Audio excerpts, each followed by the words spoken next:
Assalamualaikum warahmatullahi wabarakatuh. Innal hamdalillah nahmaduhu wa nasta'inuhu wa nastaghfiruh wa na'udzu billahi min syururi anfusina wa min sayyiati a'malina may yahdihillahu fala mudhillalah wa may yudlil fala hadiyalah. Asyhadu an la ilaha illallah wahdahu la syarikalah wa asyhadu anna Muhammadan abduhu wa rasuluh. Allahumma shalli ala sayyidina Muhammad wa ala alihi wa ashabihi wa man tabi'ahum bi ihsanin ila yaumiddin. Amma ba'du. Ayyuhal ikhwatul kiram, marilah kita panjatkan puja dan puji syukur kehadirat Allah Subhanahu wa taala. Pada malam ini kita kembali menjalankan ibadah kepada Allah Subhanahu wa taala. Setelah kita melaksanakan sholat maghrib secara berjamaah, kita lanjutkan dengan melaksanakan kewajiban yang lain, yaitu thalabul ilmi. Yang mana baginda Nabi Muhammad SAW telah menyampaikan kepada kita bahwa thalabul ilmi ini hukumnya wajib. Thalabul ilmi faridatun ala kulli muslim. Menuntut ilmu itu hukumnya wajib bagi setiap muslim. Maka hendaknya kita semua mengalokasikan waktu, menyediakan waktu untuk melakukan yang namanya thalabul ilmi. Dimanapun tempatnya, kapanpun sebisa kita. Ayyuhal ikhwatul kiram, mungkin kita semua sudah dengar nih, ada musibah di Amerika. Kebakaran hebat Los Angeles. Konon katanya para artis juga di sana, Pak. Hollywood, nah, ikonnya Hollywood, ya, tulisan Hollywood pun juga kena kebakaran. Saat ini sudah mencapai 23.000 hektar, ya, area yang kena kebakaran, dan sampai saat ini belum bisa diredakan. Karena kebakarannya bukan hanya sekedar api, tapi juga ada angin. Walaupun rumah-rumah seperti di Pacific Palisades itu berjarak, Pak, ya, rumah-rumahnya itu berjarak. Nggak kayak rumah kita di Keranggan, Pak, temboknya satu. Tapi di Pacific Palisades itu benar-benar berjarak, ya.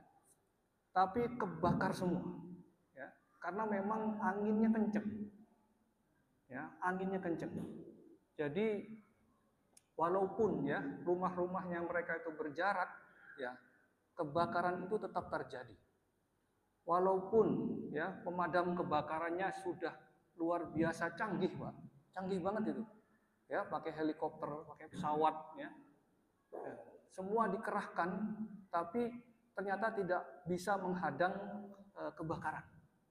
Karena yang tadi saya sampaikan, ya, kebakarannya ini bukan hanya sekedar api yang menyala, tapi juga disertai dengan angin. Ya, jadi bapak-bapak kalau suka beli sate, itu satenya dikipas nggak, Pak? Ya nggak, Pak? Biar apa? Biar bara, ya, biar bara. Jadi semakin dikipas, semakin anginnya kenceng, ya, semakin besar baranya. Jadi sekitar kira-kira seperti itu, Pak. Kira-kira seperti itu. Kejadiannya di Amerika seperti itu. Maka di Amerika ini kerugian yang ditimbulkan yaitu bisa mencapai sampai 1.000 triliun. Ini melebihi dana yang diserahkan oleh Amerika kepada Israel untuk membantai kaum muslimin di Palestina. Jadi dana kerugian yang ditimbulkan oleh Amerika saat ini akibat kebakaran ini bahkan sudah melebihi dari dana yang disumbangkan Amerika kepada Israel. Disumbangkan dalam bentuk senjata. Bapak-bapak, ya, rahimakumullah. Penting untuk kita bahas, ya, musibah ini seperti apa sih kedudukannya dalam agama kita. Kenapa? Karena di medsos, ya, yang namanya medsos, Pak, ya, itu ada pro kontra. Ya, pro kontranya begini, ya, ada yang mengatakan bahwa ini adalah pertolongan Allah Subhanahu wa taala kepada kaum muslimin Karena dengan itu Amerika menjadi lemah. Di mana Amerika ini selama ini ya berbuat dolim kepada umat Islam. Kita lihat misalnya Pak, kasusnya bagaimana Amerika menjajah Irak. Alasannya apa? Alasannya mencari senjata pemusnah massal. Kota Baghdad sudah hancur. Kota-kota di Irak sudah hancur. Tapi belum ketemu juga senjata pemusnah massal yang katanya dicari oleh mereka. Jadi memang Amerika ini menjajah Irak. Sumber daya alamnya dirampok. Kita tahu Amerika ini 20 tahun menjajah Afghanistan. Ya.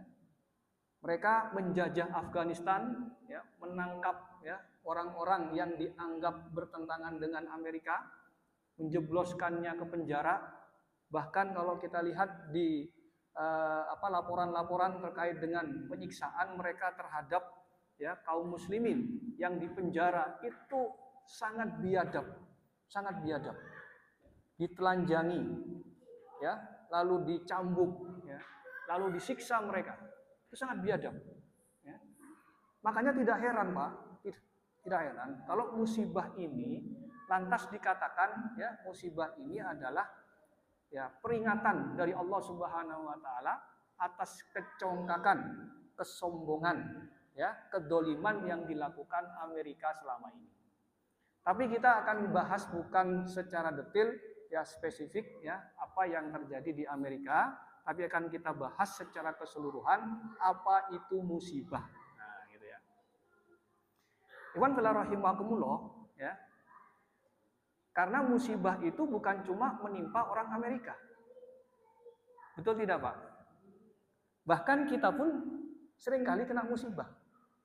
Sakit, ya, meninggal, kebakaran, ya. Itu juga kita kena juga. Nah, pertanyaannya bagaimana ya kedudukan musibah ini ya?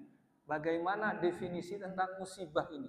Dan bagaimana kita harus bersikap terkait dengan musibah ini? Ikhwan fillah rahimakumullah, yang perlu kita pahami yang pertama, ya, bahwasanya kita, ya, manusia ini hidup di dalam dua area. Area yang pertama, area di mana Allah memberikan pilihan kepada manusia. Pilihan, ya. Kita sholat nggak sholat itu pilihan, Pak. Kita puasa nggak puasa itu pilihan. Kita mau mandi nggak mandi itu pilihan, ya. Kita mau mencuri atau mencari rezeki dengan cara yang halal itu pilihan, ya. Atas pilihan-pilihan yang telah Allah berikan kepada kita, apakah kita taat atau maksiat, Allah Subhanahu wa taala memberikan yang namanya pahala dan dosa. Orang-orang yang taat kepada Allah Subhanahu wa taala akan diberi pahala oleh Allah Subhanahu wa taala. Orang-orang yang maksiat, dia akan mendapatkan dosa. Allah telah tegaskan dalam surat Al-Zalzalah, ya. Faman ya'mal mithqala dzarratin khairan yarah. Siapa saja yang beramal, melakukan perbuatan walaupun sebesar biji zarah, yarahu, dia akan mendapatkan balasannya. Sebaliknya, waman ya'mal, siapa saja yang beramal, ya, mithqala dzarratin syarran yarah. Ya. Siapa saja yang beramal walaupun sebesar biji zarah, sekecil apapun, maka perbuatan buruk yang dia lakukan itu yang sebesar biji zarah itu dia akan mendapatkan balasannya juga. Kenapa? Karena itu memang berada di wilayah ikhtiarinya manusia. Jadi manusia bisa melakukannya, ya. Manusia bisa memilih. Ya, bapak-bapak datang ke sini, kakinya jalan sendiri atau sengaja jalan ke sini? Sengaja, Pak, ya? Ya. Ada nggak di sini, wah Pak Ustaz, saya tiba-tiba ada di masjid, ya, kaki saya jalan sendiri, kan gitu. Enggak, ya. Ya, itu pilihan kita, pilihan manusia. Mau datang ke sini atau mau datang ke sini, itu pilihan kita. Ya. Ya, jadi ini pilihan. Allah Subhanahu wa taala kasih panduan hidup buat kita agar itu bisa dipilih oleh manusia, ya, oleh kita sebagai panduan hidup kita. Maka kita beribadah kepada Allah, menjalankan berbagai ketaatan kepada Allah untuk apa? Supaya kita mendapatkan keridhaannya dan mendapatkan surganya. Itu pilihan. Pilihan hidup. Maka sering ada bilang hidup itu pilihan. Ya, memang ada wilayah, ada area di mana Allah memberikan pilihan kepada kita untuk memilih perbuatan apa yang mau kita lakukan. Itu area yang pertama. Area yang kedua, area di mana manusia tidak dikasih pilihan. Area di mana kita dipaksa untuk menerima, ya, atau menolaknya. Tidak bisa kita menolaknya. Kenapa? Karena sudah menjadi ketentuannya Allah Subhanahu wa taala. Inilah lantas yang disebut dengan istilah qada. Inilah lantas yang disebut dengan istilah takdir. Allah Subhanahu wa taala telah menentukan bagi manusia, ya, perkara-perkara yang manusia tidak bisa memilih. Ya. Contoh dalam hal ini musibah yang menimpa kita selama ini. Sakit kita bisa milih nggak, Pak? Nggak bisa. Ya, nggak bisa. Kalau kita bisa milih sakit atau tidak, pasti semua di antara kita memilih untuk sehat. Ya. Tapi kadang-kadang kita ya memang bisa merasakan langsung bahwa memang ini bukan pilihan kita. Pertanyaan berikutnya misalnya, kematian, Pak. Pilihan atau bukan? Bukan pilihan. Itu ketetapan dari Allah Subhanahu wa taala. Kita semua pasti mati dan Allah yang menentukan ajal buat kita. Kapan kita mati itu Allah yang menentukan. Itu bukan pilihan. Kalau itu pilihan mungkin kita memilih untuk mati tua sekali. Saya ingin mati 1000 tahun. Katanya Hairil Anwar ya. Ada yang enggak yang kita mati 1000? Enggak ada ya. 60 tahun rata-rata. Kenapa? Karena itu bukan pilihan. Ya, bukan pilihan. Itu sudah qadanya Allah. Itu sudah ketentuannya Allah. Kematian itu termasuk ketentuannya Allah, bukan pilihan. Kita manusia sudah ditakdirkan oleh Allah kapan kita hidup, kapan kita mati. Ya. Termasuk dalam hal ini musibah. Musibah itu bukan pilihan, Pak. Musibah itu bukan pilihan. Musibah itu ketetapan dari Allah Subhanahu wa taala atas diri kita. Ya. Maka ada kebakaran, lalu ada tsunami misalnya ya. Di Aceh kita lihat langsung ya. Ya, karena ada video-videonya. Bagaimana tsunami itu terjadi. Ya, di Palu bagaimana itu terjadi. Gunung api, gunung meletus, itu bagaimana terjadi. Di Jawa Barat pernah, di Jogja pernah terjadi gempa. Ya, di Jepang juga pernah terjadi gempa. Ya, di Mekah sekarang terjadi banjir. Ya. Itu semua sudah menjadi ketetapannya Allah Subhanahu wa taala.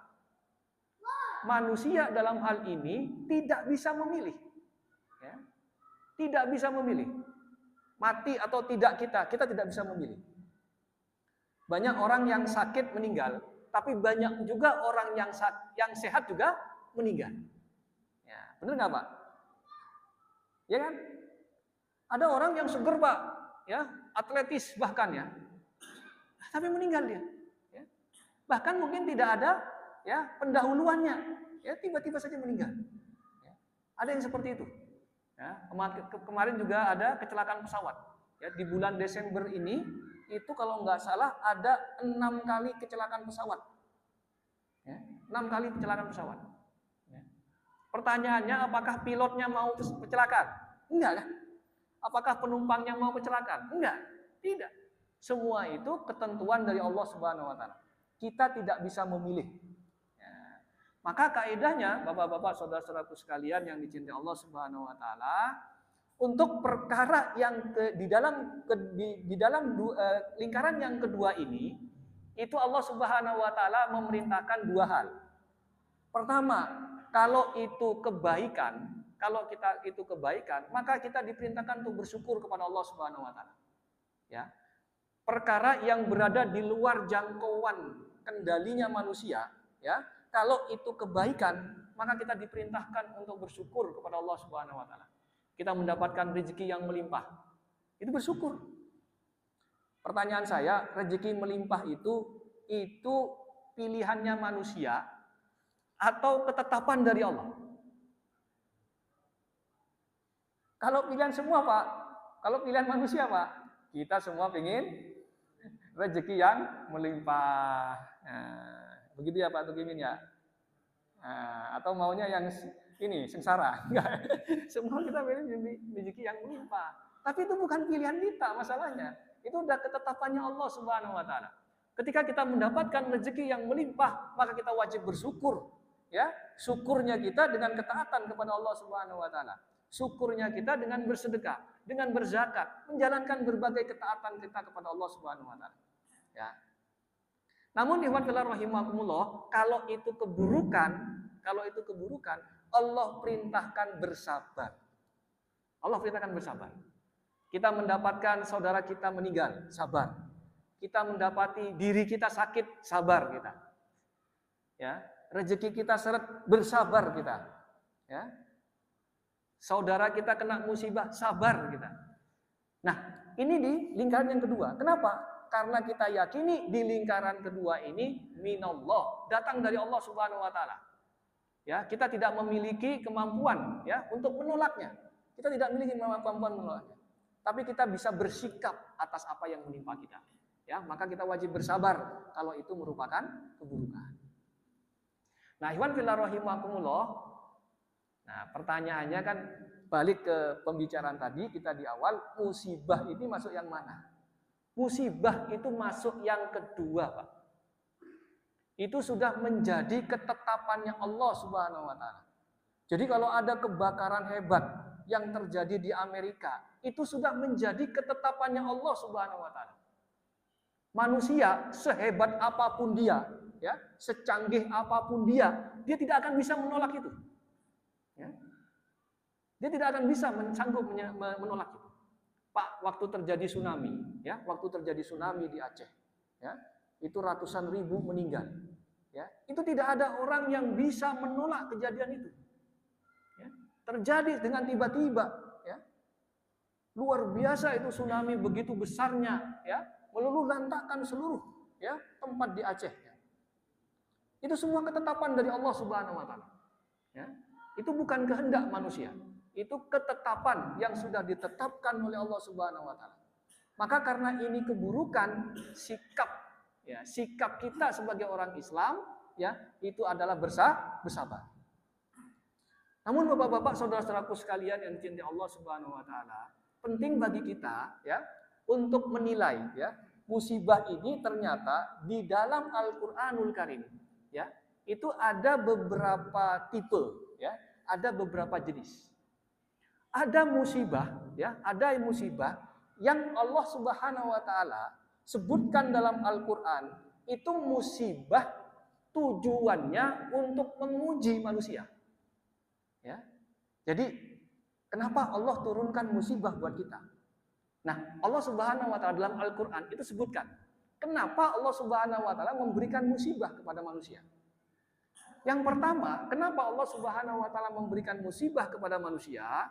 Allah Subhanahu wa taala berfirman dalam surat Al-Baqarah ayat 214, ya. Am hasibtum an tadkhulul jannata walamma ya'tikum masalul ladina khalau min qablikum massathumul ba'sa wad-dharra'u wa zulzilu hatta yaqular rasulu walladina amanu mahu mata nasrullah ala inna nasrullahi qarib. Ya. Dalam ayat ini Allah Subhanahu wa taala berfirman, apakah kamu mengira, ya, bahwa kamu ini akan masuk surga, ya, bahwa kalian ini akan masuk surga padahal belum datang kepadamu cobaan.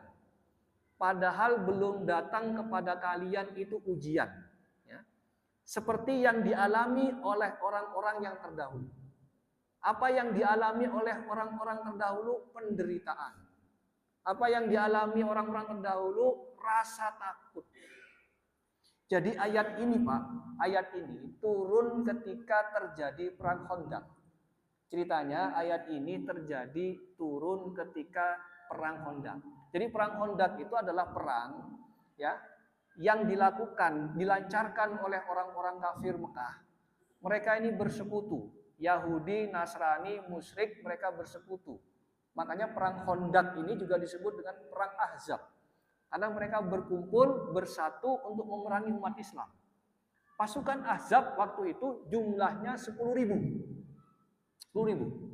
Sedangkan tentara kaum muslimin ya di Madinah saat itu hanya 3.000. Nah, 1 minggu sebelum mereka sampai ke Madinah, ya, Rasulullah mendapatkan kabar bahwa pasukan Ahzab ini datang ke Madinah.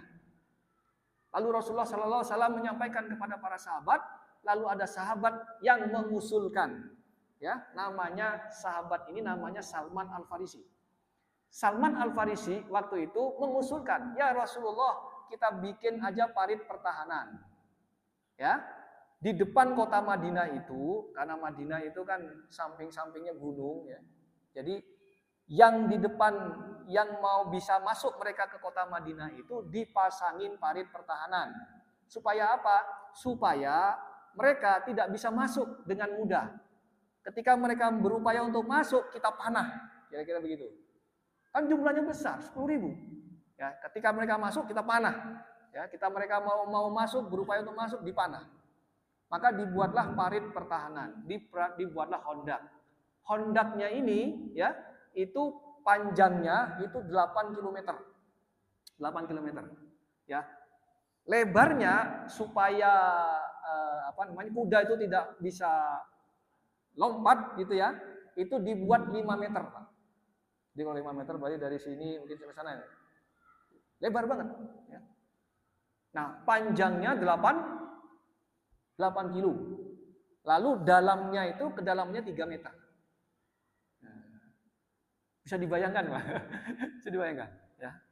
Maka kaum muslimin waktu itu ya menyetujui ya, Rasulullah SAW itu menyetujui yang diusulkan oleh Salman Al-Farisi. Ya, maka dibuatlah parit pertahanan sehingga saat itu memang kaum muslimin itu ya pada kondisi yang sangat berat, ya. Bisa dibayangkan, ya ada sahabat Nabi datang kepada Rasulullah. Jadi ketika mereka lapar, mereka selipkan batu di perutnya. Ada yang datang kepada Rasulullah, ya Rasulullah, nih saya sudah nyelipin 3 batu. Berarti sehari 1, berarti dia 3 hari nggak makan. Dia 3 hari udah kelaparan, susah. Ya. Rasulullah SAW menunjukkan bahwa batu di perutnya Rasul itu ada 4. Berarti Rasulullah sudah 4 hari. Jadi memang kondisinya memang sangat berat sekali bagi umat Islam saat itu. Ya. Nah, ikhwan fillah rahimakumullah, saudara-saudaraku sekalian rahimakumullah. Nah, kaum muslimin itu dikepung oleh pasukan Ahzab itu 27 hari. Bisa dibayangkan ya, beratnya umat Islam menghadapi pasukan Ahzab ini. Jadi pasukan Ahzab mengepung kaum muslimin saat itu 27 hari. Ya, mereka tidak berhasil masuk ya, ketika mereka mau masuk itu pasukan pemanah langsung menghadapi. Ya, ketika pasukan panah menghadapi mereka mundur. Ya, kenapa? Karena mereka berhasil pukul mundur oleh pasukan pemanah. Jadi cukup berhasil ya metode ini. Tapi mereka ingin agar umat Islam ini dikepung ya sampai habis logistiknya, lalu umat Islam mati kelaparan di sana. Ya. Maka selama 27 hari mereka melakukan pengepungan itu, tentu umat Islam waktu itu dalam kondisi yang sangat parah, ya, dalam kondisi yang sangat mengkhawatirkan, ya, kelaparan, takut. Bayangkan Pak, 10.000, ya, 10.000 pasukan mau menghantam umat Islam. Maka mereka dalam keadaan kondisi yang sangat takut. Wazulzilu. Jadi mental mereka ya itu dalam keadaan kacau. Ya. Nah, ikhwan fillah rahimakumullah, saudara-saudaraku sekalian yang cinta Allah Subhanahu wa taala. Nah, Allah turunkan ayat ini untuk apa? Kabar gembira buat mereka. Bahwa kesabaran mereka itu akan menghasilkan surga. Kira-kira begitu. Ini ujian, ya. Ini kondisi yang sangat berat buat mereka, ya. Tapi ketika ujian, musibah, kondisi yang berat ini menimpa umat Islam yang taat kepada Allah Subhanahu wa taala, maka itu menjadi surga buat mereka. Nah, ini Pak. Jadi kalau kita kena musibah, Pak, mungkin ada di antara kita yang sakit, Pak. Ya, padahal kita ini ahlul ibadah, ya, orang yang senantiasa beribadah kepada Allah Subhanahu wa taala. ya, itu menjadi penghapus dosa, itu menjadi pengangkat derajat. Kenapa? Karena musibah yang menimpa kita itu, ya, itu menjadi penghapus dosa buat kita. Maka ada seorang wanita itu, Pak, yang terkenal ya kisahnya ya, yang Rasulullah bilang, ini adalah wanita penghuni surga. Lalu Rasulullah SAW sampaikan kepada para sahabat, siapa wanita ini? Dia datang kepada Nabi, dia sakit, lalu minta didoakan kepada Nabi agar sembuh dari penyakitnya. Lalu Rasulullah mengatakan, kalau engkau bersabar, bagimu surga. Lalu wanita ini mengatakan kepada Rasulullah, ya Rasulullah, tidak usah didoakan agar sembuh. Tapi doakan saja, kalau saya kumat, aurat saya tidak tersingkap. Masya Allah, luar biasa ini ya, wanita ini ya. Ya, dia memilih sabar, dia memilih tetap berpenyakit, ya. Dia tetap memilih untuk mendapatkan musibah dari Allah Subhanahu wa taala, tapi dengan musibahnya itu diangkat dosa-dosanya oleh Allah Subhanahu wa taala dan dia mendapatkan surga karena kesabarannya. Insyaallah. Jadi begitu ya. Jadi ikhwan rahimakumullah, kalau musibah itu menimpa kita, musibah itu menimpa umat Islam, musibah itu menimpa orang-orang yang taat kepada Allah Subhanahu wa taala, maka itu adalah cobaan, itu adalah ujian untuk apa? Untuk mengangkat derajat kita dan Allah Subhanahu wa taala memberikan pahala surga kepada kita. Ya. Maka kita nggak perlu stres, Pak, kalau kita mendapatkan ujian. Ya. Pak, kalau rezekinya stres tidak, Pak? Stres tidak? Stres, Pak? Ustaz nih nggak ngalamin sendiri sih gitu ya. Ya harus bersabar, Pak. Ya, kenapa? Karena rezeki itu dari Allah Subhanahu wa taala. Ya.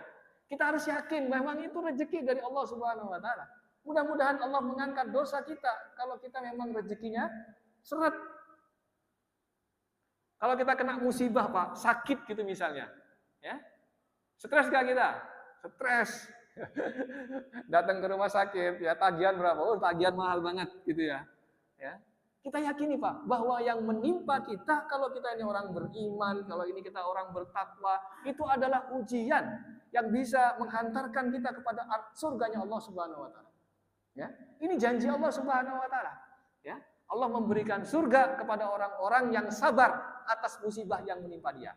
Dengan catatan, ini musibah menimpa orang-orang yang taat pada Allah Subhanahu wa taala. Ya.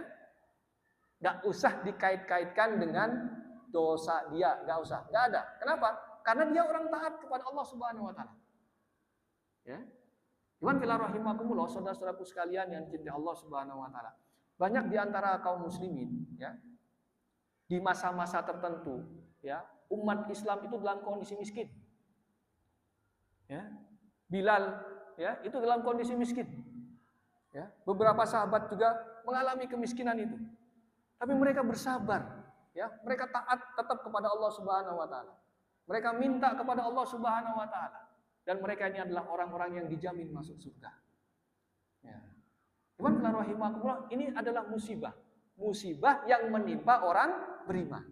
Musibah yang menimpa orang-orang yang taat kepada Allah Subhanahu wa taala. Lalu yang kedua, ya. Jadi kalau musibahnya itu menimpa orang-orang yang taat pada Allah Subhanahu wa taala, maka musibah itu namanya ujian, dia harus bersabar, dia tetap taat pada Allah Subhanahu wa taala. Yang kedua, musibah yang menimpa orang-orang yang enggak taat, bahkan orang yang kafir kepada Allah Subhanahu wa taala. Ya. Ini Allah Subhanahu wa taala sebutkan dalam Al-Qur'an, surat Ar-Rum ayat 41. Zaharul fasadu fil barri wal bahri bima kasabat aidinas. Telah nampak kerusakan di darat dan di lautan bima kasabat aidinas. Akibat dari perbuatan tangan manusia. Ya. Dalam ayat ini ditegaskan bahwa musibah atau fasad, kerusakan yang terjadi di daratan maupun di lautan itu akibat perbuatan manusia. Imam Ali As-Sobuni menyebutkan, ya, bahwa yang dimaksud dengan bima kasabat aidinas itu adalah bisa babil ma'asinas wa dunubihim. akibat dosa yang mereka lakukan. Akibat dosa yang dilakukan oleh manusia. Jadi kalau ada orang nggak taat, Pak, ya, bisa jadi dia akan mendapatkan musibah dari ketidaktaatan dia. Contoh, Pak, misalnya dia melakukan pergaulan bebas, ya, lalu kena HIV/AIDS, lalu dia kena penyakit HIV/AIDS, ya. Memang betul penyakit itu dari Allah Subhanahu Wa Taala, tapi ada ketidaktaatan yang dia lakukan sehingga dia terjerumus pada penyakit itu. Orang sering minum minuman keras, Pak, lalu tubuhnya rusak, dia kena penyakit, otaknya error, ya. Perbuatan seperti itu memang betul musibah itu datang dari Allah Subhanahu Wa Taala, tapi akibat dari perbuatan manusia, dari perbuatan dia, ya, itu secara hukum sebab akibat Allah Subhanahu Wa Taala, ya, sudah punya qadar, punya takdirnya, sehingga orang tadi yang melakukan perbuatan menyimpang tadi mendapatkan musibah dari Allah Subhanahu Wa Taala. Maka orang seperti ini, ya, orang seperti ini, kalau dia mendapatkan musibah, maka itu namanya peringatan, Pak. Peringatan, bukan ujian. Bukan ujian. Tapi ini peringatan dari Allah Subhanahu Wa Taala. Maka dalam ayat ini Allah Subhanahu Wa Taala berfirman, liyudhiqahum ba'dalladzi 'amilu la'allahum yarji'un. Jadi musibah itu dirasakan oleh orang tersebut supaya apa? La'allahum yarji'un, agar mereka kembali ke jalan yang benar. Jadi kalau ada orang, ya, yang kena musibah, dia ini bukan orang yang taat kepada Allah Subhanahu Wa Taala, maka musibah yang menimpanya itu menjadi peringatan buat dia. Peringatan dari Allah Subhanahu Wa Taala, ya.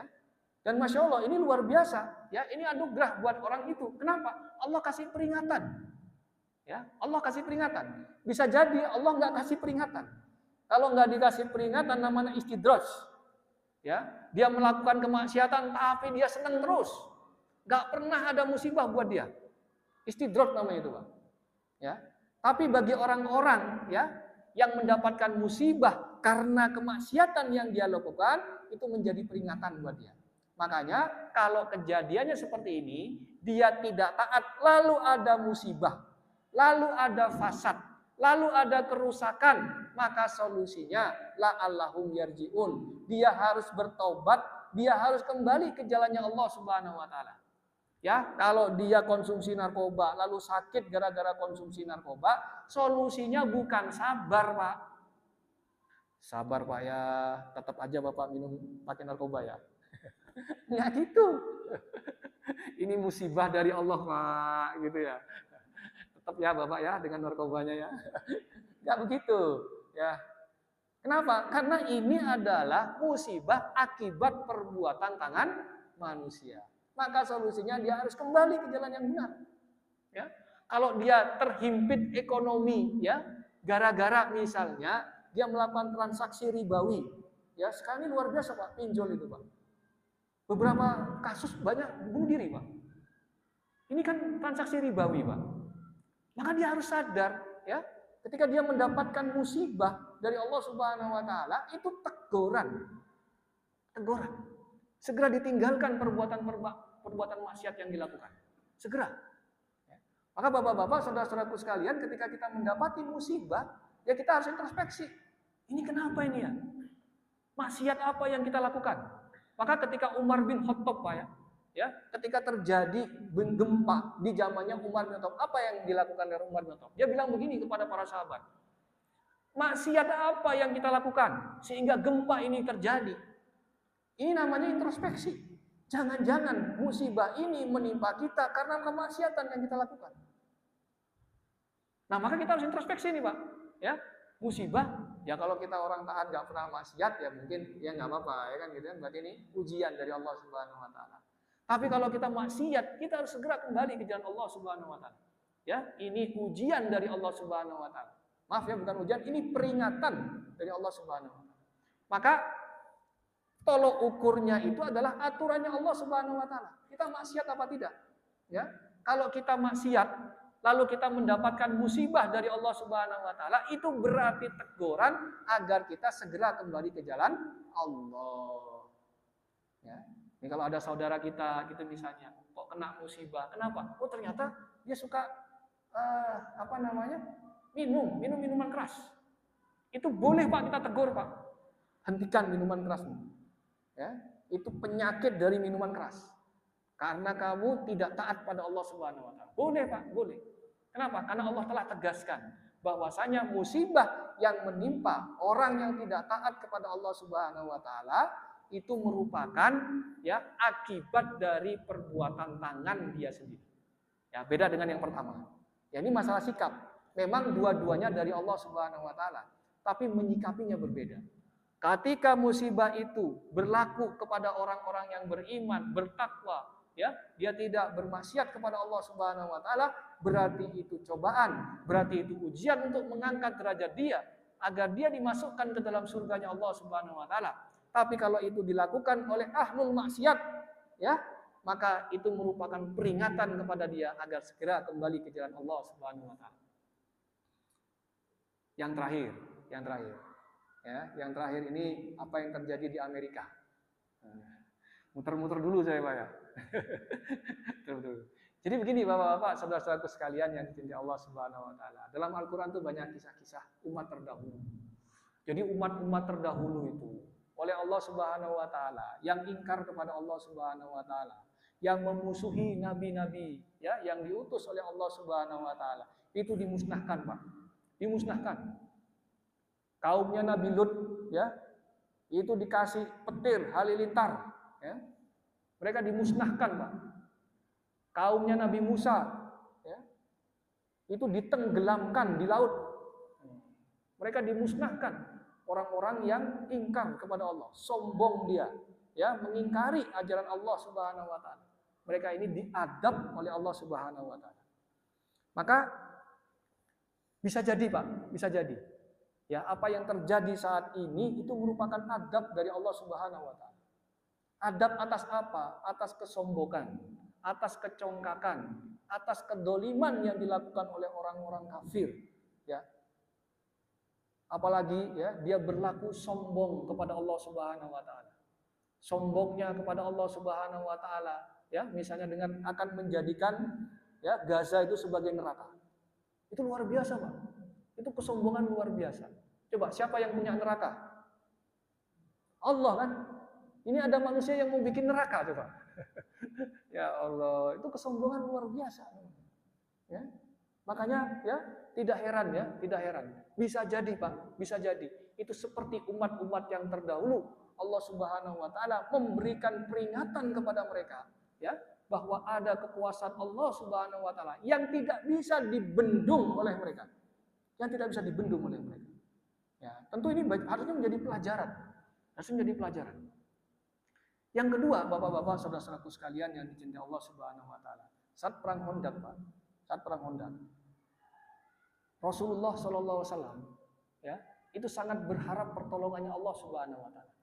Dan pertolongan Allah datang. Di hari ke-27 Allah Subhanahu wa taala mengirimkan angin.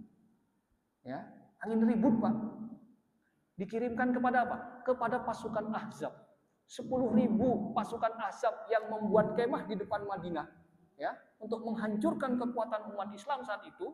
Ya, untuk membunuh Nabi Muhammad SAW, oleh Allah Subhanahu wa taala dikirimkan angin dan cuaca dingin sehingga kemah-kemah mereka itu berantakan. Ini pertolongan dari Allah Subhanahu wa taala. Untuk apa? Untuk melemahkan orang-orang kafir, untuk mengalahkan orang-orang kafir sehingga mereka itu tidak berbuat semena-mena terhadap orang Islam. Sehingga akhirnya apa? Mereka ini 10.000 pasukan ini kembali ke Mekah ya, dikalahkan oleh umat Islam. Ya, maka Bapak-bapak, saudara-saudaraku sekalian, ya, apa yang terjadi di Amerika itu melemahkan, Pak. Ya, melemahkan. Bisa dibayangkan, Pak, kerugiannya sampai ribuan triliun. Ya. Mudah-mudahan ya kita hanya berharap mudah-mudahan ini pertolongan dari Allah Subhanahu wa taala. Agar apa? Agar mereka itu menghentikan ya penjajahan yang dilakukan di negeri-negeri kaum muslimin.